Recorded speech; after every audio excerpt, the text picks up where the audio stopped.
ನಮಸ್ಕಾರ. ನಮ್ಮ great Bengaluru incharge D K Shivakumar ಬೆಂಗಳೂರಿನ ವಿಚಾರವಾಗಿ ಒಂದಷ್ಟು ಮಾತಾಡಿದ್ದಾರೆ. ಬೆಂಗಳೂರಿನ ಜನ ಬಿಟ್ಟು ಹೋಗ್ತಾ ಇದ್ದಾರೆ, ಬೆಂಗಳೂರನ್ನು ಕಂಪ್ನಿಗಳು ಬಿಟ್ಟು ಹೋಗ್ತಾ ಇದೆ. ಕಾರಣ ಕಣ್ಮುಂದೆ ಇದೆ. ಇದೇನು ಮ್ಯಾಜಿಕ್ಕೂ ಅಲ್ಲ ಅಥವಾ ಏನು ಕಾಂಗ್ರೆಸ್ ಸರ್ಕಾರದ ವಿರುದ್ಧ ನಾವು ಮಾತಾಡ್ತಾ ಇರ್ತಲ್ಲ. ಯಾವುದೇ ಸರ್ಕಾರ ಬರಲಿ ಬೆಂಗಳೂರನ್ನ ಲೂಟಿ ಮಾಡೋಕ್ಕೆ ಇಟ್ಕೊಂಡಿದ್ದಾರೆ ಹೊರತು ಒಂದು ಸಿಸ್ಟಮ್ಯಾಟಿಕ್ ವೈಜ್ಞಾನಿಕವಾದಂಥ ಜೀವನವನ್ನು ಕೊಡಲಿಕ್ಕೆ ಯಾವುದೇ ಸರ್ಕಾರಗಳು ಫೇಲ್ಯೂರ್ ಆಗಿದೆ. ಗುಂಡಿ ಯಾಕೆ ಬೀಳ್ತವೆ? ಕಮಿಷನ್ ತಗೊಂತೀರ, ಲಂಚ ತಗೊಂಡ್ರೆ ಗುಂಡಿ ಬೀಳ್ತದೆ. ಲಂಚ ತಗೊಂತೀರ, ಕೆಲಸ ಮಾಡಿಸಿ ಗುಂಡಿ ಬೀಳಲ್ಲ. ನಿಮಗೆ 1,20,00,000 ಗಾಡಿಗಳಾಗಿದೆ. ಗಾಡಿ ರಿಜಿಸ್ಟ್ರೇಷನ್ ಬೆಂಗಳೂರಲ್ಲಿ ನಿಲ್ಸಾಕಬೇಕು, ಯಾಕಂದರೆ ಅದು ಜಾಸ್ತಿ ಆಗಿದೆ, ಟ್ರಾಫಿಕ್ ಜಾಮ್ ಆಗ್ತಾ ಇದೆ. ನೀವು ಯಾಕೆ ನಿಲ್ಸಲ್ಲ ಅಂತಂದರೆ ಗಾಡಿ ರಿಜಿಸ್ಟ್ರೇಷನ್ ದುಡ್ಡು ಬರ್ತದೆ, ನೀವು ಅದನ್ನು ನಿಲ್ಸಲ್ಲ. ಫ್ಲ್ಯಾಟ್ಗಳನ್ನ ಕಟ್ಟೋದು ನಿಲ್ಸಲ್ಲ. ಯಾಕೆ ಅಂತಂದರೆ ಫ್ಲ್ಯಾಟ್ಗಳು ಮಾಡಿದ್ರೆ ರಿಜಿಸ್ಟ್ರೇಷನ್ ಸರ್ಕಾರಕ್ಕೆ ದುಡ್ಡು ಬರ್ತದೆ ಮತ್ತು ಬಿಲ್ಡರ್ಗೆ ದುಡ್ಡು ಬರ್ತದೆ, ಅದನ್ನು ನಿಲ್ಸಲ್ಲ. ಕಾವೇರಿ ಫಸ್ಟ್ ಸ್ಟೇಜ್ ಆಯಿತು, ಸೆಕೆಂಡ್ ಸ್ಟೇಜ್ ಆಯಿತು, 3 ಸ್ಟೇಜ್ ಆಯಿತು, 4ನೇ ಸ್ಟೇಜ್, 5 ಸ್ಟೇಜ್ ಆಯಿತು. ಇರೋಬರೋ ಸ್ಟೇಜ್ಗಳನ್ನೆಲ್ಲ ಮಾಡಿದ್ರು ಕೂಡ ಬೆಂಗಳೂರು ನೀರು ಸಾಲಲ್ಲ. ಯಾಕೆಂದರೆ ಬಿಲ್ಡರ್ಗಳು ಪ್ರತಿದಿನ ಸಾವಿರಾರು ಬಿಲ್ಡಿಂಗ್ಗಳನ್ನು ಕಟ್ತಾ ಇದ್ದಾರೆ, ಕುಡಿಯೋಕ್ಕೆ ನೀರಿಲ್ಲ. ಇದನ್ನೆಲ್ಲ ಕೇಳೋಕೆ ಹೋಯ್ತು. ಇದನ್ನೆಲ್ಲ ಕಸ ಯಾಕಪ್ಪ? BJP ಇರ್ಬೇಕಾದ್ರೆ ಕಸದ ಮಾಫಿಯಾ ನಡೀತಾ ಇತ್ತು. ಮುನ್ರತ್ನ ಮೇಲೆ MLA ಮುನ್ರತ್ನ ಮೇಲೆ ಆರೋಪಗಳು ಬಂತು. ಇವತ್ತು 2.5 ವರ್ಷ ಆಗಿದೆ. ಇದೇ ಡಿ ಕೆ ಶಿವಕುಮಾರ್ ಬೆಂಗಳೂರನ್ನ ವಹಿಸ್ಕೊಂಡು ಅದೇ ಕಸದ ಮಾಫಿಯಾ ಬಗ್ಗೆ ಕೇಳಿದ್ರೆ ಗೊತ್ತಿಲ್ಲ ಅಂತಾರೆ. ಸ್ವೀಡನ್ ಒಂದು ಸಣ್ಣ ದೇಶ, ಕಸದಿಂದ ಎಲೆಕ್ಟ್ರಿಸಿಟಿ ಜನರೇಟ್ ಮಾಡ್ತಾರೆ, ಕಸವನ್ನು ಕಾಸು ಕೊಟ್ಟು ಕೊಳ್ಳ್ಕೊಳ್ತಾರೆ ಒಂದು ಸ್ವೀಡನ್ ದೇಶ. ಬೆಂಗಳೂರಲ್ಲಿ 1,450 ಕೆರೆಗಳಿದ್ರು, ನುಂಗಾಕಿದ್ರು. 1,250 ಕೆರೆಗಳನ್ನ ನುಂಗಾಕಿದ್ದಾರೆ. 3 ಪಕ್ಷಗಳು ಬಂದಿದ್ದು ಬೆಂಗಳೂರನ್ನ ತಿಂದು ಉಂಡು ಬಳ್ಕೊಂಡು ಹೋಗೋಕ್ಕೆ ಹೊರತು ಯಾರೂ ಕೂಡ ಬೆಂಗಳೂರಿಗೆ ಏನೂ ಮಾಡಿಲ್ಲ. ಇವತ್ತೇನಾದರೂ ಈ ರಾಜಕಾರಣಿಗಳು ಕಟ್ಟಿರೋ ಇಂಜಿನಿಯರಿಂಗ್ ಕಾಲೇಜ್ಗಳಲ್ಲಿ ನಮ್ಮ ಮಕ್ಕಳು ಸಾಲ ಸೋಲ ಮಾಡಿ ಓದವ್ರೆ ಅಂತಂದರೆ ಅದು ಅವ್ರ ಟ್ಯಾಲೆಂಟು. ಸಾಲ ಸೋಲ ಮಾಡಿ ಓದಿಸೋವ್ರೆ ಅಂತಂದರೆ ಅದು ಪೇರೆಂಟ್ಸ್ಗಳ ಕಷ್ಟ, ಇಂಜಿನಿಯರಿಂಗ್ ಆಗಲಿ ಅಂತ. ಅದು ಡಿ ಕೆ ಶಿವಕುಮಾರ್ ಆಗಿರ್ಬೋದು,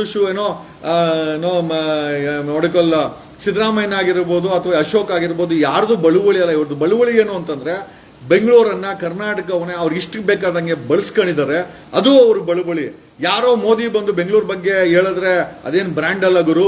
ನಮ್ಮ ಬೆಂಗಳೂರು ಬಗ್ಗೆ ನಮ್ಗೆ ಗೊತ್ತಿದೆ. ಯಾಕೆ ಅಂತಂದರೆ ಈ ಬೆಂಗಳೂರು ಸಾವಿರಾರು ವರ್ಷಗಳಿಂದ ಅಟ್ಲೀಸ್ಟ್ ಕೆಂಪೇಗೌಡರು ಕಟ್ಟಂತ ಬೆಂಗಳೂರಿನ ಕೆಂಪೇಗೌಡರು ಕಟ್ಟಾರೆ. ಬಟ್ ಬೆಂಗಳೂರು ಬಗ್ಗೆ ಊಟವೆಲ್ಲ ಬಸವಾಗೈತದ. You can't match Bengaluru in this country. ಯಾಕೆ ಪ್ರೈಮ್ ಮಿನಿಸ್ಟರ್ ಬಂದು ದಿಸ್ ಗ್ಲೋಬಲ್ ಸಿಟಿ ಅಂತ ಯಾಕೆ ಮೊನ್ನೆ ಮಾತಾಡೋದು? ಹೋಗಲ್ಲಿ ಮಾತಾಡ್ಲಿ, ವಿಜಯವಾಡಗೆ ಹೋಗ್ಬಿಟ್ಟು ಇದು ಗ್ಲೋಬಲ್ ಸಿಟಿ ಬನ್ನಿ ಅಂತ ಪ್ರೈಮ್ ಮಿನಿಸ್ಟರ್ ಕರೀಲಿ. ಯಾರು ಬೇಡ ಅಂತ ಹೇಳ್ತಾರೆ? ಬೆಂಗಳೂರಲ್ಲಿರೋಂಥ ವೆದರ್, ಬೆಂಗಳೂರಲ್ಲಿರೋಂಥ ಟ್ಯಾಲೆಂಟ್.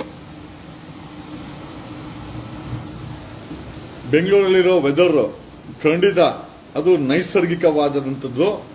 ಏನ್ ಗುರು, ಬೆಂಗಳೂರಲ್ಲಿ ಆ ವೆದರ್ ಇದನ್ನ ಹಾಳು ಮಾಡಿರೋದೇ ಈ ರಾಜಕಾರಣಿಗಳು. ಇಷ್ಟ ಬಂದಂಗೆ ಬೆಂಗಳೂರನ್ನ ಬೆಳೆಸಿ ಇವತ್ತು ಟ್ರಾಫಿಕ್ ಜಾಮು, ಕುಡಿಯೋ ನೀರು ವಶ. ಬೆಂಗಳೂರಲ್ಲಿ it has become A cancer city. ಭಾರತದಲ್ಲಿ ಬೆಂಗಳೂರು ಒಂದು ಕ್ಯಾನ್ಸರ್ ಸಿಟಿಯಾಗಿ ಬದಲಾವಣೆ ಆಗ್ತಾ ಇದೆ ಈ ಉಸಿರು ಒಳ್ಳೆ ರಾಜಕಾರಣಿಗಳಿಂದ. ಬೆಂಗಳೂರು ವೆದರು ಯಾರಪ್ಪನ ಮನೆದು? ಆ ವೆದರ್ನ ಬಿಲ್ಡಿಂಗ್ಗಳು ಕಟ್ಟಿ ಗ್ರೀನರಿ 70% ಇಂದ ಗ್ರೀನರಿನ 2% ತಂದಿಟ್ಟಿದ್ದಾರೆ. ಈ ಉಸಿರು ಒಳ್ಳೆ ರಾಜಕಾರಣಿಗಳು ಗ್ರೀನರಿ ಬಗ್ಗೆ ಮಾತಾಡ್ತಾರೆ. ಆಮೇಲೆ ಬೆಂಗಳೂರಿನ ಟ್ಯಾಲೆಂಟ್ ಅಂತೆ ಸಾಲ ಸೋಲ ಮಾಡಿ ಅವ್ರ ಮಕ್ಕಳನ್ನ ಇಂಜಿನಿಯರಿಂಗ್ ಮಾಡಕ್ಕೆ ಓದಿಸ್ತಾರೆ. ಅದು ಇಂಥವ್ರ ಕಾಲೇಜಲ್ಲೇ. ಅದು ಅವ್ರ ಕಷ್ಟ, ಓದೋದು ಆ ಮಕ್ಕಳ ಇಷ್ಟ. ಇದನ್ನ ಹೇಳ್ತಾರೋ ಅಂತ ಈ ರಾಜಕಾರಣಿ, ಎಸ್ಪೆಷಲಿ ಈ ಡಿ ಕೆ ಶಿವಕುಮಾರ್, ನಿಜವಾಗ್ಲೂ ಕೆಲವೊಂದು ಟೈಮ್ ಡೌಟ್ ಆಗುತ್ತೆ. ಈ ವ್ಯಕ್ತಿ ಹೆಲ್ತ್ ಕೇರ್, ಬೆಂಗಳೂರಿರುವಂತ ಯಂಗ್ ಫೋರ್ಸ್, ಬೆಂಗಳೂರಲ್ಲಿರೋ ಯಂಗ್ ಫೋರ್ಸ್ ಅಂತಂದ್ರೆ ಏನ್ ಮಾಡೋದು? ಏನೋ ಆಸೆ ಇಟ್ಕೊಂಡ್ ಬರ್ತಾರೆ ಬೆಂಗಳೂರಲ್ಲಿ ಏನ್ ಮಾಡ್ಬೇಕು ಅಂತ. ವಿಧಾನಸೌಧಕ್ಕೆ ಹೋಗಕ್ಕೆ 3 ಅವರ್ ಬೇಕು. ಜಯನಗರ ಆಮೇಲೆ ಹೆಲ್ತ್ ಕೇರ್ ಅಂತೆ. ಯಾವ ಹೆಲ್ತ್ ಕೇರ್ ಸಿಸ್ಟಮ್ ಮಾಡಿದ್ದೀರಾ? ಕಸ ಎತ್ತಕ್ಕೆ ಯೋಗ್ಯತೆ ಇಲ್ದಂತ ಸರ್ಕಾರ. ನಮಸ್ಕಾರ. ನಮ್ಮ great Bengaluru incharge D K Shivakumar ಬೆಂಗಳೂರಿನ ವಿಚಾರವಾಗಿ ಒಂದಷ್ಟು ಮಾತಾಡಿದ್ದಾರೆ. ಬೆಂಗಳೂರಿನ ಜನ ಬಿಟ್ಟು ಹೋಗ್ತಾ ಇದ್ದಾರೆ, ಬೆಂಗಳೂರನ್ನು ಕಂಪ್ನಿಗಳು ಬಿಟ್ಟು ಹೋಗ್ತಾ ಇದೆ. ಕಾರಣ ಕಣ್ಮುಂದೆ ಇದೆ. ಇದೇನು ಮ್ಯಾಜಿಕ್ಕು ಅಲ್ಲ, ಅಥವಾ ಏನು ಕಾಂಗ್ರೆಸ್ ಸರ್ಕಾರದ ವಿರುದ್ಧ ನಾವು ಮಾತಾಡ್ತಾ ಇರ್ತಲ್ಲ. ಯಾವುದೇ ಸರ್ಕಾರ ಬರಲಿ, ಬೆಂಗಳೂರನ್ನ ಲೂಟಿ ಮಾಡಕ್ಕೆ ಇಟ್ಕೊಂಡಿದ್ದಾರೆ ಹೊರತು ಒಂದು ಸಿಸ್ಟಮ್ಯಾಟಿಕ್ ವೈಜ್ಞಾನಿಕವಾದಂಥ ಜೀವನವನ್ನು ಕೊಡಲಿಕ್ಕೆ ಯಾವುದೇ ಸರ್ಕಾರಗಳು ಫೇಲ್ಯೂರ್ ಆಗಿದೆ. ಗುಂಡಿ ಯಾಕೆ ಬೀಳ್ತವೆ? ಕಮಿಷನ್ ತಗೊಂತೀರ, ಲಂಚ ತಗೊಂಡ್ರೆ ಗುಂಡಿ ಬೀಳ್ತದೆ. ಲಂಚ ತಗೊಂತೀರ, ಕೆಲಸ ಮಾಡಿಸಿ, ಗುಂಡಿ ಬೀಳಲ್ಲ. ನಿಮಗೆ 1,20,00,000 ಗಾಡಿಗಳಾಗಿದೆ. ಗಾಡಿ ರಿಜಿಸ್ಟ್ರೇಷನ್ ಬೆಂಗಳೂರಲ್ಲಿ ನಿಲ್ಸಾಕಬೇಕು. ಯಾಕಂದರೆ ಅದು ಜಾಸ್ತಿ ಆಗಿದೆ, ಟ್ರಾಫಿಕ್ ಜಾಮ್ ಆಗ್ತಾ ಇದೆ. ನೀವು ಯಾಕೆ ನಿಲ್ಸಲ್ಲ ಅಂತಂದರೆ ಗಾಡಿ ರಿಜಿಸ್ಟ್ರೇಷನ್ ದುಡ್ಡು ಬರ್ತದೆ, ನೀವು ಅದನ್ನು ನಿಲ್ಸಲ್ಲ. ಫ್ಲ್ಯಾಟ್ಗಳನ್ನ ಕಟ್ಟೋದು ನಿಲ್ಸಲ್ಲ. ಯಾಕೆ ಅಂತಂದರೆ ಫ್ಲ್ಯಾಟ್ಗಳು ಮಾಡಿದ್ರೆ ರಿಜಿಸ್ಟ್ರೇಷನ್ ಸರ್ಕಾರಕ್ಕೆ ದುಡ್ಡು ಬರ್ತದೆ, ಮತ್ತು ಬಿಲ್ಡರ್ಗೆ ದುಡ್ಡು ಬರ್ತದೆ, ಅದನ್ನು ನಿಲ್ಸಲ್ಲ. ಕಾವೇರಿ ಫಸ್ಟ್ ಸ್ಟೇಜ್ ಆಯಿತು, ಸೆಕೆಂಡ್ ಸ್ಟೇಜ್ ಆಯಿತು, 3 ಸ್ಟೇಜ್ ಆಯಿತು, 4ನೇ ಸ್ಟೇಜ್, 5 ಸ್ಟೇಜ್ ಆಯಿತು. ಇರೋಬರ ಸ್ಟೇಜ್ಗಳನ್ನೆಲ್ಲ ಮಾಡಿದ್ರು ಕೂಡ ಬೆಂಗಳೂರು ನಿಲ್ಸಲ್ಲ. ಯಾಕೆಂದರೆ ಬಿಲ್ಡರ್ಗಳು ಪ್ರತಿದಿನ ಸಾವಿರಾರು ಬಿಲ್ಡಿಂಗ್ಗಳನ್ನು ಕಟ್ತಾ ಇದ್ದಾರೆ, ಕುಡಿಯೋಕ್ಕೆ ನೀರಿಲ್ಲ. ಇದನ್ನೆಲ್ಲ ಕೇಳಕ್ಕೆ ಹೋಯ್ತು. ಇದನ್ನೆಲ್ಲ ಕಸ ಯಾಕಪ್ಪ? BJP ಇರ್ಬೇಕಾದ್ರೆ ಕಸದ ಮಾಫಿಯಾ ನಡೀತಾ ಇತ್ತು. ಮುನ್ರತ್ನ ಮೇಲೆ MLA ಮುನ್ರತ್ನ ಮೇಲೆ ಆರೋಪಗಳು ಬಂತು. ಇವತ್ತು 2.5 ವರ್ಷ ಆಗಿದೆ. ಇದೇ DK ಶಿವಕುಮಾರ್ ಬೆಂಗಳೂರನ್ನ ವಹಿಸ್ಕೊಂಡು ಅದೇ ಕಸದ ಮಾಫಿಯಾದ ಬಗ್ಗೆ ಕೇಳಿದ್ರೆ ಗೊತ್ತಿಲ್ಲ ಅಂತಾರೆ. ಸ್ವೀಡನ್ ಒಂದು ಸಣ್ಣ ದೇಶ, ಕಸದಿಂದ ಎಲೆಕ್ಟ್ರಿಸಿಟಿ ಜನರೇಟ್ ಮಾಡ್ತಾರೆ. ಕಸವನ್ನು ಕಾಸು ಕೊಟ್ಟು ಕೊಳ್ಳ್ಕೊಳ್ತಾರೆ ಒಂದು ಸ್ವೀಡನ್ ದೇಶ. ಬೆಂಗಳೂರಲ್ಲಿ 1450 ಕೆರೆಗಳಿದ್ರು, ನುಂಗಾಕಿದ್ರು. 1250 ಕೆರೆಗಳನ್ನ ನುಂಗಾಕಿದ್ದಾರೆ. 3 ಪಕ್ಷಗಳು ಬಂದಿದ್ದು ಬೆಂಗಳೂರನ್ನ ತಿಂದು ಉಂಡು ಬಳ್ಕೊಂಡು ಹೋಗಕ್ಕೆ ಹೊರತು ಯಾರೂ ಕೂಡ ಬೆಂಗಳೂರಿಗೆ ಏನೂ ಮಾಡಿಲ್ಲ. ಇವತ್ತೇನಾದರೂ ಈ ರಾಜಕಾರಣಿಗಳು ಕಟ್ಟಿರೋ ಇಂಜಿನಿಯರಿಂಗ್ ಕಾಲೇಜುಗಳಲ್ಲಿ ನಮ್ಮ ಮಕ್ಕಳು ಸಾಲ ಸೋಲ ಮಾಡಿ ಓದವ್ರೆ ಅಂತಂದರೆ ಅದು ಅವ್ರ ಟ್ಯಾಲೆಂಟು. ಸಾಲ ಸೋಲ ಮಾಡಿ ಓದಿಸವ್ರೆ ಅಂತಂದರೆ ಅದು ಪೇರೆಂಟ್ಸ್ಗಳ ಕಷ್ಟ, ಇಂಜಿನಿಯರಿಂಗ್ ಆಗಲಿ ಅಂತ. ಅದು DK ಶಿವಕುಮಾರ್ ಆಗಿರ್ಬೋದು, ನೋಡಿಕೊಲ್ಲ ಸಿದ್ದರಾಮಯ್ಯನ ಆಗಿರ್ಬೋದು, ಅಥವಾ ಅಶೋಕ್ ಆಗಿರ್ಬೋದು, ಯಾರ್ದು ಬಳುವಳಿ ಅಲ್ಲ. ಇವ್ರದ್ದು ಬಳುವಳಿ ಏನು ಅಂತಂದರೆ ಬೆಂಗಳೂರನ್ನ, ಕರ್ನಾಟಕವನ್ನೇ ಅವ್ರಿಗೆ ಇಷ್ಟಕ್ಕೆ ಬೇಕಾದಂಗೆ ಬಳಸ್ಕೊಂಡಿದ್ದಾರೆ. ಅದು ಅವ್ರ ಬಳುವಳಿ. ಯಾರೋ ಮೋದಿ ಬಂದು ಬೆಂಗಳೂರು ಬಗ್ಗೆ ಹೇಳಿದ್ರೆ ಅದೇನು ಬ್ರ್ಯಾಂಡ್ ಅಲ್ಲ ಗುರು. ನಮ್ಮ ಬೆಂಗಳೂರು ಬಗ್ಗೆ ನಮ್ಗೆ ಗೊತ್ತಿದೆ. ಯಾಕೆ ಅಂತಂದ್ರೆ ಈ ಬೆಂಗಳೂರು ಸಾವಿರಾರು ವರ್ಷಗಳಿಂದ ಅಟ್ಲೀಸ್ಟ್ ಕೆಂಪೇಗೌಡರು ಕಟ್ಟಂತ ಬೆಂಗಳೂರಿನ ಕೆಂಪೇಗೌಡರು ಕಟ್ಟಾರೆ. ಬಟ್ ಬೆಂಗಳೂರು ಬಗ್ಗೆ ಈ ಊಟವೆಲ್ಲ ಬಸವ ಆಗೈತದ. You can't match Bengaluru this country. ಯಾಕೆ ಪ್ರೈಮ್ ಮಿನಿಸ್ಟರ್ ಬಂದು ದಿಸ್ ಗ್ಲೋಬಲ್ ಸಿಟಿ ಅಂತ ಯಾಕೆ ಮೊನ್ನೆ ಮಾತಾಡೋದು? ಹೋಗಲ್ಲಿ ಮಾತಾಡ್ಲಿ, ವಿಜಯವಾಡಾಗ ಹೋಗ್ಬಿಟ್ಟು ಇದು ಗ್ಲೋಬಲ್ ಸಿಟಿ ಬನ್ನಿ ಅಂತ ಪ್ರೈಮ್ ಮಿನಿಸ್ಟರ್ ಕರೀಲಿ. ಯಾರು ಬೇಡ ಅಂತ ಹೇಳ್ತಾರೆ? ಬೆಂಗಳೂರಲ್ಲಿರೋಂಥ ವೆದರ್, ಬೆಂಗಳೂರಲ್ಲಿರೋಂಥ ಟ್ಯಾಲೆಂಟ್. ಬೆಂಗಳೂರಲ್ಲಿರೋ ವೆದರ್ ಖಂಡಿತ ಅದು ನೈಸರ್ಗಿಕವಾದಂಥದ್ದು. ಏನ್ ಗುರು, ಬೆಂಗಳೂರಲ್ಲಿ ಆ ವೆದರ್ ಇದನ್ನ ಹಾಳು ಮಾಡಿರೋದೇ ಈ ರಾಜಕಾರಣಿಗಳು. ಇಷ್ಟ ಬಂದಂಗೆ ಬೆಂಗಳೂರನ್ನ ಬೆಳೆಸಿ ಇವತ್ತು ಟ್ರಾಫಿಕ್ ಜಾಮು, ಕುಡಿಯೋ ನೀರು ವಶ. ಬೆಂಗಳೂರಲ್ಲಿ it has become A cancer city. ಭಾರತದಲ್ಲಿ ಬೆಂಗಳೂರು ಒಂದು ಕ್ಯಾನ್ಸರ್ ಸಿಟಿಯಾಗಿ ಬದಲಾವಣೆ ಆಗ್ತಾ ಇದೆ ಈ ಉಸಿರು ಒಳ್ಳೆ ರಾಜಕಾರಣಿಗಳಿಂದ. ಬೆಂಗಳೂರು ವೆದರ್ ಯಾರಪ್ಪನ ಮನೆದು? ಆ ವೆದರ್ನ ಬಿಲ್ಡಿಂಗ್ಗಳು ಕಟ್ಟಿ ಗ್ರೀನರಿ 70% ಇಂದ ಗ್ರೀನರಿನ 2% ತಂದಿಟ್ಟಿದ್ದಾರೆ. ಈ ಉಸಿರು ಒಳ್ಳೆ ರಾಜಕಾರಣಿಗಳು ಗ್ರೀನರಿ ಬಗ್ಗೆ ಮಾತಾಡ್ತಾರೆ. ಆಮೇಲೆ ಬೆಂಗಳೂರಿನ ಟ್ಯಾಲೆಂಟ್ ಅಂತೆ ಸಾಲ ಸೋಲ ಮಾಡಿ ಅವ್ರ ಮಕ್ಕಳನ್ನ ಇಂಜಿನಿಯರಿಂಗ್ ಮಾಡಕ್ಕೆ ಓದಿಸ್ತಾರೆ. ಅದು ಇಂಥವ್ರ ಕಾಲೇಜಲ್ಲೇ. ಅದು ಅವ್ರ ಕಷ್ಟ, ಓದೋದು ಆ ಮಕ್ಕಳ ಇಷ್ಟ. ಇದನ್ನ ಹೇಳ್ತಾರೋ ಅಂತ ಈ ರಾಜಕಾರಣಿ, ಎಸ್ಪೆಷಲಿ ಈ DK ಶಿವಕುಮಾರ್, ನಿಜವಾಗ್ಲೂ ಕೆಲವೊಂದು ಟೈಮ್ ಡೌಟ್ ಆಗುತ್ತೆ. ಈ ವ್ಯಕ್ತಿ ಹೆಲ್ತ್ ಕೇರ್, ಬೆಂಗಳೂರಿರುವಂತ ಯಂಗ್ ಫೋರ್ಸ್, ಬೆಂಗಳೂರಲ್ಲಿರೋ ಯಂಗ್ ಫೋರ್ಸ್ ಅಂತೆ. ಯಂಗ್ ಫೋರ್ಸ್ ಅಂತಂದ್ರೆ ಏನ್ ಮಾಡೋದು? ಏನೋ ಆಸೆ ಇಟ್ಕೊಂಡ್ ಬರ್ತಾರೆ ಬೆಂಗಳೂರಲ್ಲಿ ಏನ್ ಮಾಡ್ಬೇಕು ಅಂತ. ವಿಧಾನಸೌಧಕ್ಕೆ ಹೋಗಕ್ಕೆ 3 ಅವರ್ ಬೇಕು. ಜಯನಗರ ಆಮೇಲೆ ಹೆಲ್ತ್ ಕೇರ್ ಅಂತೆ. ಯಾವ ಹೆಲ್ತ್ ಕೇರ್ ಸಿಸ್ಟಮ್ ಮಾಡಿದ್ದೀರಾ? ಕಸ ಎತ್ತಕ್ಕೆ ಯೋಗ್ಯತೆ ಇಲ್ಲದಂತ ಸರ್ಕಾರಗಳು ಹೆಲ್ತ್ ಕೇರ್ ಸಿಸ್ಟಮ್ ಬಗ್ಗೆ ಯಾರಪ್ಪ? ಶ್ರೀಮಂತರು ಹಾಸ್ಪಿಟ್ಲ್ಗಳು, ಅಲ್ಲೇನಾದ್ರೂ ಕಾಯಿಲೆ ಬಂದೇನಾದ್ರು ಮಲ್ಕೊಂಡ್ರೆ DK ಶಿವಕುಮಾರ ಕಣ್ಣುಗಳನ್ನ ಮಾರ್ಬಿಟ್ಟು ಬಿಲ್ ಕಟ್ಟಬೇಕಾಗ್ತದೆ. ಇದು ಹೆಲ್ತ್ ಕೇರ್ ಸಿಸ್ಟಮ್. ಬೆಂಗಳೂರಲ್ಲಿ ಟ್ರಾಫಿಕ್ ಅಲ್ಲಿ ಏನೋ ಕಾನ್ವಾಯ್ ಇಲ್ದಿರ ಒಂದ್ಸತಿ ಒಂದ್ ರೌಂಡ್ ಹೋಗಿ ಗುರು ಗೊತ್ತಾಗುತ್ತೆ. ನಟ್ಟು ಬೋಲ್ಟ್ ಎಲ್ಲ ಉದ್ರೋಗ್ಬಿಡ್ತಾವ ಗಾಡಿಗಳದು. ಬ್ರೇಕ್ ಹೊಡೆದು ಗೇರ್ ಹಾಕಿ ಈ ವ್ಯವಸ್ಥೆ. ಕಾನ್ವಾಯ್ ಇಲ್ದಿರ ಒಂದ್ಸತಿ ಹೋಗೋ DK ಶಿವಕುಮಾರ್. ಬೆಂಗಳೂರಿನ ಟ್ರಾಫಿಕ್ ಅನುಭವ ನಿಮ್ಗೂ ಕೂಡ ಆಗ್ಲಿ. ಆ ಇಂಪೋರ್ಟೆಡ್ ಗಾಡಿ ಬಿಟ್ಟು ಯಾವ್ದಾದ್ರು 10 ಲಕ್ಷ ರೂಪಾಯಿ ಗಾಡಿ ಕೂತ್ಕೊಂಡು ಒಂದ್ ರೌಂಡ್ ಹೋಗೋ. ತಿಕ್ಕ ಹೆಂಗೆ ಅಳ್ಳಾಡ್ಬಿಡ್ತದಂತೆ ಈ ಗುಂಡಿಗಳ ಬಿದ್ದು. ಮೋಸ್ಟ್ಲಿ ಅದ್ರ ಅನುಭವ DK ಶಿವಕುಮಾರ್ಗಿಲ್ಲ ಅಂತ ಅನ್ಸುತ್ತೆ. 1400 ಕೋಟಿ ಡಿಕ್ಲೇರ್ ಮಾಡಿರೋ DK ಶಿವಕುಮಾರ್ ಬ್ರ್ಯಾಂಡ್ ಬೆಂಗಳೂರು ಅಂತ ಹೇಳ್ತಾರೆ. ಬೆಂಗಳೂರಲ್ಲಿ ಇವತ್ತೇನಾದ್ರೂ ಜನರಿಗೆ ರೋಗ ಬಂದಿದೆ ಅಂದ್ರೆ ಅದಕ್ಕೆ ಸರ್ಕಾರಗಳೇ ಕಾರಣ. 7,000 ಟನ್ ಕಸ ಖಾಲಿ ಆಗಲ್ಲ. 7,000 ಟನ್ ಒಂದು ಸಣ್ಣ ಸ್ವೀಡನ್ ದೇಶ ಕಸವನ್ನ ಎಲೆಕ್ಟ್ರಿಸಿಟಿ ಜನರೇಟ್ ಮಾಡ್ತದೆ, ರೀಸೈಕಲ್ ಮಾಡ್ತದೆ. 20 ವರ್ಷಗಳ ಹಿಂದೆ ಸ್ವೀಡನ್ ಕಸ ಮುಕ್ತ ದೇಶವಾಗಿದೆ. ಈ ಕಿತ್ತೋಗಿದ್ ಬೇವರ್ಸಿ ರಾಜಕಾರಣಿಗಳು ನಾನ್ ಮಾಡ್ತೀನಿ ಮಾಡಿರೋದೆಲ್ಲ ಲೂಟಿಗಳೇ. ಅವರು ಒಂದು ಕಸ ಮುಕ್ತ ಬೆಂಗಳೂರು ಮಾಡಕ್ಕಾಗಿಲ್ಲ. Bengaluru is a capital city for Karnataka. ಏನ್ ಮಾಡಕ್ಕಾಯ್ತು ಇವ್ರ ಕೈಯಲ್ಲಿ? ಎಂತದು ಮಾಡಕ್ಕಾಗಲ್ಲ, ಬರೀ ಸ್ಕ್ಯಾಮ್. ಕಸ ಹಾಕಿತ್ತಲ್ಲ, ಕಸದಲ್ಲಿ ಕಾಸಿಸ್ಕೊಂತಾರೆ, ಕಸ ತಗೊಂಡು ಬಿಸಾಕ್ತಾರೆ. ರಸ್ತೆನಲ್ಲಿ ಗುಂಡಿ ಯಾಕೆ ಮಾಯ ಆಗಲ್ಲ? ಕಮಿಷನ್ ತಗೊಂತಾರೆ ಭ್ರಷ್ಟಾಚಾರದಿಂದ. 50% ಕೊಟ್ರೆ ಗುಂಡಿರೋ ರಸ್ತೆ ಮಾಡಿದ್ರ, ಕಿತ್ತೋಗಿರೋ ರಸ್ತೆ ಮಾಡಿದ್ರೆ ಒಳ್ಳೆ ರಸ್ತೆನ ಮಾಡಕ್ಕಾಗತ್ತೆ? ಕಾವೇರಿ ನೀರು ತಗೊಂಬರ್ತಾರೆ, ಕುಡಿಯೋ ನೀರಿಗೆ ತಗೊಂಬರ್ತಾರೆ. ಸ್ಟೇಜ್ 1, 2, 3, 4, 5 ಇನ್ನ 100 ಸ್ಟೇಜ್ ಹಾಕಿದ್ರು ಕೂಡ ಆ ಬಿಲ್ಡರ್ಗಳು ಬಾಯಿಗೆ ಹಾಕಕ್ಕೆ ಸಾಲಲ್ಲ. ಆ ಕುಡಿಯೋ ನೀರು ತಗೊಂಬಂದು ಆ ಬಿಲ್ಡರ್ ಎದೆಗಳ ಮೇಲೆ ಹಾಕಿ ಬಿಲ್ಡಿಂಗ್ಗಳನ್ನ ಕಟ್ಟಿ 70% ಗ್ರೀನ್ ಇದ್ದಂತ ಬೆಂಗಳೂರು ಕೇವಲ 2% ಬಂದು ಸೇರಿದೆ. ಬೆಂಗಳೂರಲ್ಲಿ ಗ್ರೀನೂ ಇಲ್ಲ, ಒಳ್ಳೆ ಗಾಳಿನೂ ಇಲ್ಲ, ಬರೀ ಕಲುಷಿತ ವಾತಾವರಣ, ಜೊತೆನಲ್ಲಿ ಕಲುಷಿತ ನೀರು. ಜನಸಂಖ್ಯೆ ಅತಿ ಹೆಚ್ಚಾಗಿದೆ, ಗಾಡಿಗಳು ಅತಿ ಹೆಚ್ಚಾಗಿದೆ. ಪ್ರತಿ 3ನೇ ಮನೆಯಲ್ಲಿ ಕ್ಯಾನ್ಸರ್ ಇದೆ ರೀ. ಇದು ಗೊತ್ತಾ ನಿಮ್ಗೆ? ಯಾರಿಗಾರು ಗೊತ್ತಾ? ಪ್ರತಿ 3ನೇ ಮನೆಯಲ್ಲಿ ಕ್ಯಾನ್ಸರ್ ಇದೆ. 1, 2, 3 3ನೇ ಮನೆಯಲ್ಲಿ ಕ್ಯಾನ್ಸರ್ ಇದೆ. ಬೆಂಗಳೂರು ಕ್ಯಾನ್ಸರ್ ಸಿಟಿ ಆಗ್ತಾ ಇದೆ. ಒಂದು ಆಡಿಟ್ ಮಾಡ್ಲಿ, ತಾಕತ್ತಿದ್ರೆ ಸರ್ಕಾರಕ್ಕೆ ಒಂದು ಹೆಲ್ತ್ ಆಡಿಟ್ ಮಾಡ್ಲಿ. ಇವ್ರ ಯೋಗ್ಯತೆ, ಇವ್ರು ಎಂತ ಬೆಂಗಳೂರನ್ನ ಹಾಳು ಮಾಡಿದ್ದಾರೆ. ಮರ ಕಡಿಯೋದು, ರಿಂಗ್ ರೋಡ್ ಮಾಡೋದು, ಮರನ ಮತ್ತೆ ಕೃಷಿ ಜಮೀನುಗಳನ್ನ ಮುಚ್ಚಾಕೋದು, ಲೇಔಟ್ ಮಾಡೋದು, ಇವ್ರ ಅಜ್ಜಿ ಪಿಂಡ ಮಾಡೋದು. ಈಗ ಅಲ್ಲಿ ಏನೋ ಇದಕ್ಕೆ ಬಿಡದಿ ಕಡೆ ಹೋಗೋರೆ 80 ಎಕರೆನ 100 ಎಕರೆನ 500 ಎಕರೆನ ತಗೊಂಡು ಲೇಔಟ್ಗಳು ಮಾಡಕ್ಕೆ ಇವ್ರ ಅಜ್ಜಿ ಪಿಂಡ. ಕೇವಲ 2% ಗ್ರೀನರಿ ಇದೆ ರೀ ಬೆಂಗಳೂರಲ್ಲಿ. ಬೆಂಗಳೂರು ರೋಗಗ್ರಸ್ತ ಸಿಟಿ ಆಗಿ ಮಾರ್ಪಾಡಾಗಿದೆ. ಕಸ ಹಿಡಿಯುವಂತ ಸಿಟಿ ಮಾರ್ಪಾಡಾಗಿದೆ.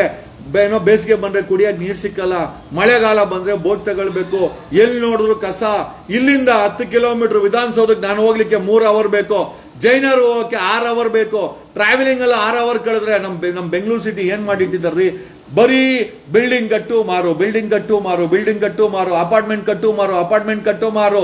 1250 ಕೆರೆಗಳನ್ನ ಮುಚ್ಚಾಕಿ ಬೇವರ್ಸಿ ನನ್ನ ಮಕ್ಕಳು ಕಳೆದ 30 ವರ್ಷದಲ್ಲಿ ಆ ಕೆರೆ ಜಾಗ 50 ಎಕರೆ ಒಂದು ಕೆರೆ ಜಾಗ ಅನ್ಕೊಂಡ್ರು ಕೂಡ 1250 ಕೆರೆಗೆ 70,000 ಕೆರೆ ಜಾಗನ ನುಂಗಿ ನೀರು ಕುಡಿದು ಆ ಕೆರೆ ಜಾಗಗಳಲ್ಲಿ ಮಾಲಗಳು ಇವರ ಅಜ್ಜಿ ತಲೆಗಳನ್ನ ಕಟ್ಟಿ ಬೆಂಗಳೂರನ್ನು ಸರ್ವನಾಶ ಮಾಡಿ ಇವತ್ತು ಬೆಂಗಳೂರು ಬ್ರ್ಯಾಂಡ್ ಅಂತ ಮಾತಾಡೋ ಅಂತ ಇಂಥ ರಾಜಕಾರಣಿಗಳ ಬಗ್ಗೆ ಏನ್ ಹೇಳ್ತೀರಾ? ಇವ್ರನ್ನೆಲ್ಲ ಸೋಲ್ಸಿ ಮನೆ ಕಳಿಸ್ಬೇಕು.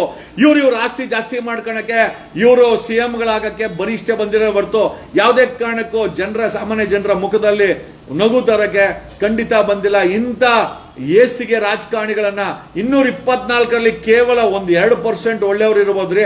ಅವ್ರಿಗೂ ಕೆಲಸ ಮಾಡಕ್ಕೆ ಮಿಕ್ಕಿದೆಲ್ಲ ಲೂಟಿಕೋರರು, ದರೋಡೆಕೋರರು, ಕಳ್ಳರು, ಕ್ರಿಮಿನಲ್ಸ್ಗಳು, ಕೇಸ್ಗಳಿರೋರು, ಕಳ್ತನ ಮಾಡೋರು, ನಮ್ಮ ಕೈಯಲ್ಲಿ ಓಟ್ ಹಾಕ್ಸ್ಕೊಂಡು ನಮ್ಮ ಟ್ಯಾಕ್ಸ್ ನ ಕಳ್ತನ ಮಾಡುವಂತ ಬೇವರ್ಸ್ಗಳಿರೋದು. ಹಂಗಾಗಿ 2028ಕ್ಕೆ ಒಂದು ಕ್ರಾಂತಿ ಆಗ್ಬೇಕಾಗಿದೆ, ಅದು ರಾಜಕೀಯ ಕ್ರಾಂತಿ ಆಗ್ಬೇಕಾಗಿದೆ. ನಮ್ಮ ಭವಿಷ್ಯನಂತೂ ಹಾಳು ಮಾಡಿದ್ರು, ನಮ್ಮ ಮಕ್ಕಳ ಭವಿಷ್ಯನ ಹಾಳಾಗಿ ಬಿಡಬಾರ್ದು. We need to stand strong. ಸಾಮಾನ್ಯ ಜನರ ಸರ್ಕಾರನ 2028ಕ್ಕೆ ಮಾಡಲೇಬೇಕು. ಗ್ರಾಮ ಪಂಚಾಯತಿ ಚುನಾವಣೆ ಬಂದ್ರೆ ಸುಮ್ಮನೆ ನಿಂತ್ಕೊಳ್ಳಿ, ಗೆಲ್ತೀವೋ ಇಲ್ತು ಪರವಾಗಿಲ್ಲ, ಸೋಲ್ಸೋಣ. ತಾಲೂಕ್ ಪಂಚಾಯತಿ ಬಂದ್ರೆ ನಿಂತ್ಕೊಳ್ಳಿ, ಒಂದು 100 ಜನ ನಿಂತ್ಕೊಳ್ಳಿ ಒಂದು ಸೀಟ್ಗೆ, ಸೋಲ್ಸೋಣ, ಸೋಲ್ಸೋಣ. ಕೌನ್ಸಿಲರ್ ಸೀಟ್ ಬಂತು ಅಂದ್ರೆ 100 ಜನ ನಿಂತ್ಕೊಳ್ಳಿ, ಸೋಲ್ಸೋಣ. ಆಮೇಲೆ MLA ಬಂದ್ರೆ 100 ಜನ ನಿಂತ್ಕೊಳ್ಳಿ, ಸೋಲ್ಸೋಣ. ಕನಿಷ್ಠ ಗೆಲ್ಲಕ್ಕಾಗುತ್ತೋ ಬಿಡುತ್ತೋ, ಸೋಲ್ಸೋಣ ಇವರನ್ನ. ಈ ಬಂಡವಾಳಶಾಹಿ ರಾಜಕಾರಣಿಗಳಿಗೆ, ಭ್ರಷ್ಟ ರಾಜಕಾರಣಿಗಳಿಗೆ ಒಂದು ಕರ್ನಾಟಕದಲ್ಲಿ ನಿಮ್ಗೆ ಗೊತ್ತಾ ರೀ, 3,000 ಜನ ರೈತರು ಸತ್ತೋಗಿದ್ದಾರೆ. ಯಾವ ರೈತರಿಗೂ ಕರೆಂಟ್ ಕೊಡಲ್ಲ ಇವರು. ಏನ್ ತಿನ್ನೋಣ?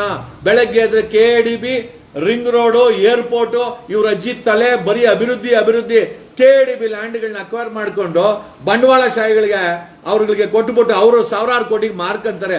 ಆ KDBನ ಮುಚ್ಚಾಕ್ಬೇಕು. ರೈತರ ಕೈಗೆ ಚಿಪ್ಪು, ರೈತರಿಗೆ ಅರ್ಧ ಗ್ಲಾಸ್ ಟೀ ಕುಡಿಯಕ್ಕೆ ಅವ್ರು ಬಿಟ್ಟಿಲ್ಲ. ಬೆಂಗಳೂರು ಕರ್ನಾಟಕನ ಅಭಿವೃದ್ಧಿ ಅನ್ನೋ ಹೆಸರಲ್ಲಿ ಬರೀ ಲೂಟಿಕೋರ ಕೆಲಸ ಮಾಡ್ತಾ ಇದ್ದಾರೆ.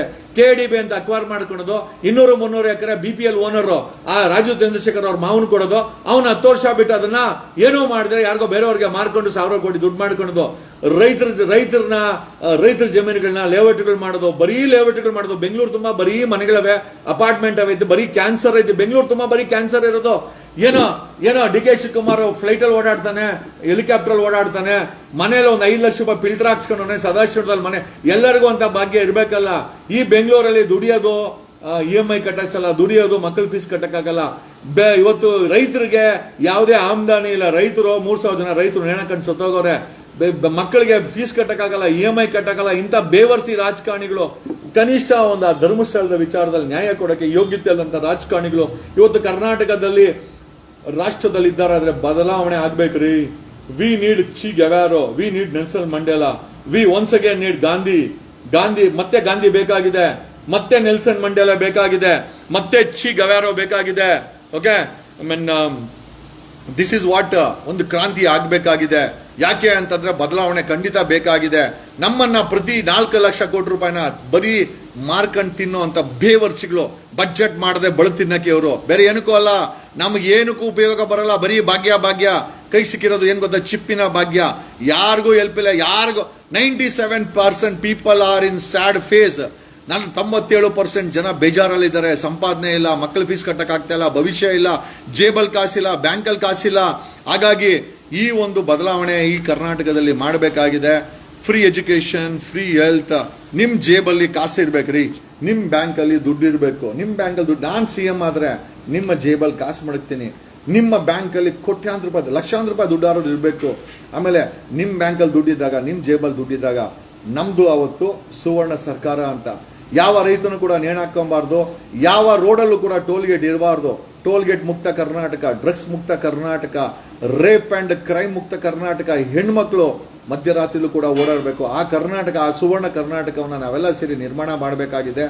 ಇಂಥ ದರಿದ್ರ ಬೇವರ್ಸಿಗಳನ್ನ ಸೋಲಿಸಿ ಮನೆ ಕಳಿಸ್ಬೇಕಾಗಿದೆ. ಇವರೆಲ್ಲ ಅನ್ಕೊಂಡ್ಬಿಟ್ಟಾರೆ ಇವ್ರ ಅಪ್ಪಂದು ಆಸ್ತಿ, CM ಆಸ್ತಿ, MLA ಆಸ್ತಿಗಳು ಇವ್ರ ಅಪ್ಪಂದು, ಇವರ ವಂಶ ಪಾರಂಪರೆಗೆ ಇವ್ರನ್ನೆಲ್ಲ ಸೋಲಿಸ್ಬೇಕ್ರಿ. ವಂಶ ಪಾರಂಪರ್ಯವಾಗಿ ಒಂದು 80 ಫ್ಯಾಮಿಲಿ ಕರ್ನಾಟಕದಲ್ಲಿ ಬೇರು ಬಿಟ್ಕೊಂಡಿದೆ. ಇವ್ರ ಬೇರುಗಳನ್ನ ರಾಜಕೀಯದಲ್ಲಿ ಬುಡ ಸಮೇತ ಸಿಕ್ಕಾಕೊಬೇಕು. ಇವ್ರು ಮಾಡಿದಾಯ್ತು, ಇವ್ರ ಮಕ್ಕಳು ಮಾಡಿದ್ರೆ, ಇವ್ರ ಮೊಮ್ಮಕ್ಕಳು, ಇವ್ರ ಮನೆಯಲ್ಲಿ ನಾಯಿಗಳನ್ನು ಕೂಡ ರಾಜಕೀಯಕ್ಕೆ ನಿಲ್ಸೋ ಮಟ್ಟಕ್ಕೆ ಬಂದು ನಿಂತಿದ್ದಾರೆ. ನಮಗೆ ಯಾವ ಅಣ್ಣನೂ ಬೇಡ, ಯಾವ ಬಂಡೆನೂ ಬೇಡ, ಯಾವ ಟಗರು ಬೇಡ. ನಮಗೆ ಬೇಕಾಗಿರೋದು ಒಂದು ಶಾಂತಿ, ಸುವ್ಯವಸ್ಥೆ ಇರುವಂತ ಕರ್ನಾಟಕ. ನಮ್ಮ ಕರ್ನಾಟಕವನ್ನ ಸುವರ್ಣ ಕರ್ನಾಟಕ ಮಾಡೋಣ. ನಮ್ಮ ಮುಖದಲ್ಲಿ ಸ್ಮೈಲ್ ಭಾಗ್ಯ ಬೇಕಾಗಿದೆ. ನಮಗೆ ಒಂದು ಭವಿಷ್ಯದ ಒಂದು ನೆನಪು ಬೇಕಾಗಿದೆ. ನಮ್ಮ ಮಕ್ಕಳು ಒಂದು ಟೆನ್ಷನ್ ಇಲ್ದ್ರೆ ಜೀವನ ಮಾಡೋದು ಬೇಕಾಗಿದೆ ಅಂತ ಹೇಳುತ್ತಾ, ಕಣಕಣದಲ್ಲೂ ಕರ್ನಾಟಕ ಬರೀ ಬುಳ್ಳೆ ಬಿಡೋ ರಾಜಕಾರಣಿಗಳು, ಲೂಟಿ ಮಾಡೋ ರಾಜಕಾರಣಿಗಳು, ಕಮಿಷನ್ ತಗೊಂಡು ಗುಂಡಿ ರಸ್ತೆ ಮಾಡೋದು, ಕಮಿಷನ್ ತಗೊಂಡು ಕಸನಲ್ಲೇ ಬಿಡೋದು, ಕಮಿಷನ್ ತಗೊಂಡು ನಮ್ಮನ್ನೆಲ್ಲ ಲೂಟಿ ಮಾಡೋದು, ಓಟ್ಗೆ ಟ್ಯಾಕ್ಸ್ಗೆ ಸೀಮಿತ ಮಾಡ್ಕೊಂಡಿರುವಂತ ಇಂಥ ಬೇವರ್ಸಿ ರಾಜಕಾರಣಿಗಳನ್ನ ಸೋಲಿಸಿ ಮನೆ ಕಳ್ಸೋಣ. 2028ಗೆ ಒಂದು ಬದಲಾವಣೆ ರಾಜಕೀಯನ ಖಂಡಿತ ಮಾಡೋಣ ಅಂತ ಹೇಳುತ್ತಾ, ಕಣದಲ್ಲೂ ಕರ್ನಾಟಕ ನಮ್ಗೊಂದು ಸಾಥ್ ಕೊಡಿ. ನಾನು CM ಆದ್ರೆ ಏನ್ ಮಾಡ್ಬೋದು ಅಂತ ನಿಮ್ಗೆಲ್ಲ ತೋರಿಸಿ ಕಾಣಿಸ್ತೀನಿ. Thanks a lot, love you all. ನಿಮ್ಮ ನೀವೇ ಪ್ರಶ್ನೆ ಮಾಡ್ಕೊಳ್ಳಿ, ನನ್ನನ್ನು ಏನು ಕೇಳೋದು ಬೇಡ. ನಾನು ಹೇಳ್ತಾರ ಮಾತು ನಿಜನಾ ಸುಳ್ಳ ಅಂತ ಕಣ್ಣಿ ಮುಂದೆ ನಿಂತ್ಕೊಂಡು ನಿಮ್ಮನ್ನ ಪ್ರಶ್ನೆ ಮಾಡಿದ್ರೆ, ನಿಮ್ಮ ಕುಟುಂಬ ಜೊತೆ ನಿಂತ್ಕೊಂಡು ನಿಮ್ಮನ್ನ ಕಣ್ಣಿ ಮುಖದಲ್ಲಿ ನೋಡ್ಕೊಳ್ಳಿ. ನಿಮ್ಮ ಮುಖದಲ್ಲಿ ಸ್ಮೈಲ್ ಇದೆಯಾ? ನೀವು ಹುಟ್ಟಿರೋದು ಬರೀ ಸಾಲ ತೀರ್ಸಕ್ಕೆ, ನೀವು ಹುಟ್ಟಿರೋದು EMI ಕಟ್ಟಕ್ಕೆ, ನೀವು ಹುಟ್ಟಿರೋದು ಬರೀ ಎಲೆಕ್ಟ್ರಿಸಿಟಿ ಬಿಲ್ ಕಟ್ಟಕ್ಕೆ, ಬೆಲೆ ಏರಿಕೆನ ತಡ್ಕೊಳಕ್ಕೆ, ತಿಕ್ಕಾ ಮುಚ್ಕೊಂಡು ಇರಕ್ಕೆ. ನಾವು ಈ ತರ ಆಗ್ಬಿಟ್ಟಿದೆ. ತಿಕ್ಕಾ ಬಾಯಿ ಎರಡೂ ಮುಚ್ಕೊಂಡು ಜೀವನ ಮಾಡೋ ಮಟ್ಟಿಗೆ ನಾವೆಲ್ಲ ಬಂದಿದ್ದೀವಿ. ಬುಳ್ಳೆ ರಾಜಕಾರಣಿಗಳು, ಸಿದ್ದರಾಮಯ್ಯ ಮನೆ ಬಲವಂತವಾಗಿ ಅರ್ಧ ಗಂಟೆ ನಾನು ಭಾಷಣ ಕೇಳಕ್ಕಾಗಲ್ಲ ಅಂತಾನೆ. ಈ ಅಪ್ಪನಿಗೆ ವಯಸ್ಸಾಗಿದೆ, ಈ ಅಪ್ಪನ ಭಾಷಣ ಯಾರು ಕೇಳ್ತಾರೆ? ಏನ್ ಬದಲಾವಣೆ ಮಾಡಿದಾನಂತ ಅಪ್ಪನ ಭಾಷಣ ಕೇಳ್ಬೇಕು ನಾವು? ಕೆಲಸ ಮಾಡೋಕ್ಕೋಸ್ಕರ ಓಟ್ ಹಾಕ್ರೆ ಗೆದ್ದ ಮೇಲೂ ಕೂಡ ಭಾಷಣ ಕೇಳೋ ಅಂತ ಈ ರಾಜಕಾರಣಿಗಳ ಬಗ್ಗೆ ನಾವು ಏನ್ ಹೇಳ್ಬೇಕು? ನನಗಂತೂ ಗೊತ್ತಾಗ್ತಾ ಇಲ್ಲ. ಗೆದ್ದ ಮೇಲೆ ನೀನ್ ಕೆಲಸ ಮಾಡ್ಬೇಕೇ ಹೊರತು ಭಾಷಣ ಕೇಳಿಸ್ತೀಯ ನೀನು? ಆ ಮೈಸೂರಲ್ಲಿ ಅಷ್ಟು ದೊಡ್ಡ ದಸರಾ ಮಾಡಿದ್ದಾರೆ. ಆ ಮೈಸೂರು ಯೂನಿವರ್ಸಿಟಿಯಲ್ಲಿ ಓದಕ್ಕೆ ಪ್ರಾಧ್ಯಾಪಕರಿಲ್ಲ. ಯಾವ ಮೈಸೂರಲ್ಲಿ ಇಡೀ ಪ್ರಪಂಚ ನೋಡ್ತೋ ಅದೇ ಮೈಸೂರಲ್ಲಿ ಓದ ವಿಶ್ವವಿದ್ಯಾಲಯದಲ್ಲಿ ಓದೋ ಮಕ್ಕಳಿಗೆ ಮೇಷ್ಟ್ರುಗಳಿಲ್ಲ. ಇಂಥ ಬೇವರ್ಸಿ ವ್ಯವಸ್ಥೆ ಬೇಕೇನ್ರಿ?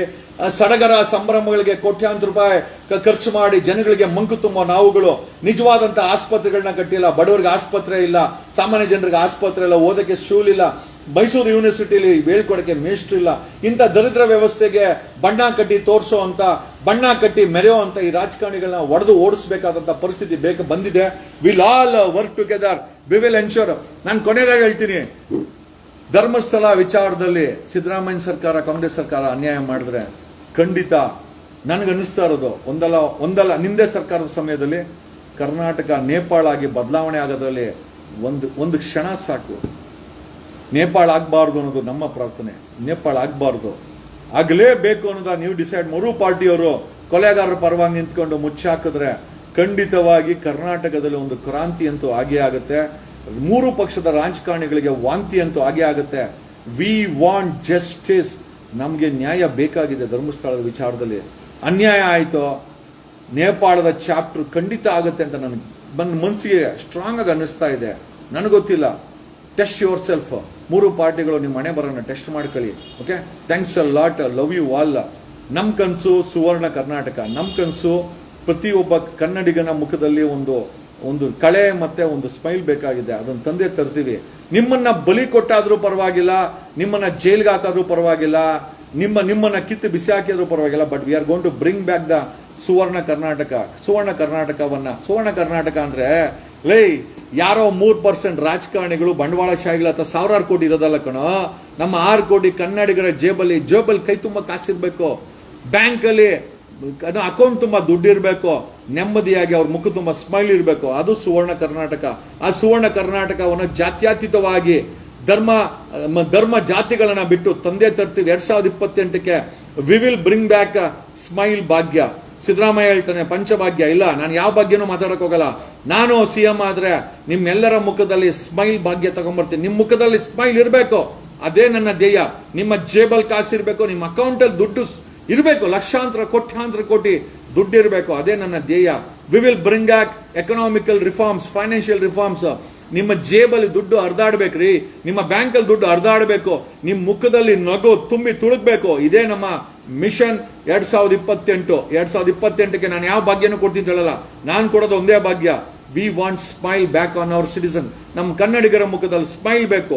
ಈ ಸ್ಮೈಲು 3% ಸಮಾಜದಲ್ಲಿರುವ 3% ರಾಜಕಾರಣಿಗಳು, ಅಧಿಕಾರಿಗಳು, ಭ್ರಷ್ಟ ಅಧಿಕಾರಿಗಳು ಮತ್ತೆ ಬಂಡವಾಳಶಾಹಿಗಳ ಹತ್ರ ಇದೆ. ನನಗೆ 97% ಸಾಮಾನ್ಯ ಜನರ ಕನ್ನಡಿಗರ ಮುಖದಲ್ಲಿ ಸ್ಮೈಲ್ ಬೇಕಾಗಿದೆ. ಅದಕ್ಕೆ ನಾನು ಪದೇ ನನ್ಗೆ ಗೊತ್ತಿಲ್ಲ ನೀವೆಲ್ಲ ಎಷ್ಟು ಬೇಜಾರು ಮಾಡ್ಕೊಂತೀರಿ, ಯಪ್ಪನಿಗೆ ಮಾಡಕ್ ಕೆಲಸ ಇಲ್ಲ ಅಂತ. ನನಗೆ ಮಾಡಕ್ ಕೆಲಸ ಇಲ್ಲ ಅಂದ್ರೂ ಪರವಾಗಿಲ್ಲ, ನೀವು ಬೈಕೊಂಡ್ರು ಪರವಾಗಿಲ್ಲ. ನನ್ನ ಕರ್ನಾಟಕ ಚೆನ್ನಾಗಿರ್ಬೇಕು. ಕಣದಲ್ಲೂ ಕನ್ನಡ. ಜಗ್ಗು ಸೈನ್ಯ, ಅದಕ್ಕೋಸ್ಕರನೇ ಜಗ್ಗು ಸೈನ್ಯ ಕ್ರಿಯೇಟ್ ಮಾಡಿರೋದು. ನಿಮ್ಮೆಲ್ಲರಿಗೂ ಮತ್ತೊಮ್ಮೆ ಶುಭಾಶಯಗಳು. I am your voice. ನಿಮ್ಗೆ ಏನೇ ಆದ್ರೂ ನಾನು ಇಡ್ತೀನಿ, ನಾನು ಧ್ವನಿ ಮಾಡ್ತೀನಿ, ಪರವಾಗಿಲ್ಲ. ಇವ್ರು ಏನ್ ಗೆಣಸ್ ಕೀಳ್ತಾರೋ ನಾನು ನೋಡ್ತೀನಿ. ಬಟ್ ನಮ್ಗೇನಂತಂದ್ರೆ ನೇಪಾಳ ಆಗ್ಬಾರ್ದು. ನಮ್ಗೆ ಪದೇ ಹೇಳ್ತಾ ಇದ್ದೀನಿ, ನಮ್ಗೆ ನೇಪಾಳ ಹಾಕಿ. ಯಾಕಂದ್ರೆ ನಾವು ಕೂಡ ಸಣ್ಣ ಪುಟ್ಟ ಕೂಡಿಟ್ಟಿರೋದು ಹಾಳು ಮಾಡ್ಕೊಳಕ್ ನಾವು ರೆಡಿ ಇಲ್ಲ. ಬಟ್ ಈ ಬೇವರ್ಸಿ ರಾಜಕಾರಣಿಗಳು ರಾಷ್ಟ್ರ ಮಟ್ಟದಲ್ಲಾಗಿರ್ಬೋದು, ರಾಜ್ಯ ಮಟ್ಟದಲ್ಲಾಗಿರ್ಬೋದು, ನೇಪಾಳ ಆಗ್ಲೇಬೇಕು ಅಂತ ಕೂತಿದ್ದಾರೆ. ನಾನು ಏನ್ ಮಾಡಕ್ಕಾಗುತ್ತೆ? Thanks a lot. Love you all. ಕಣದಲ್ಲೂ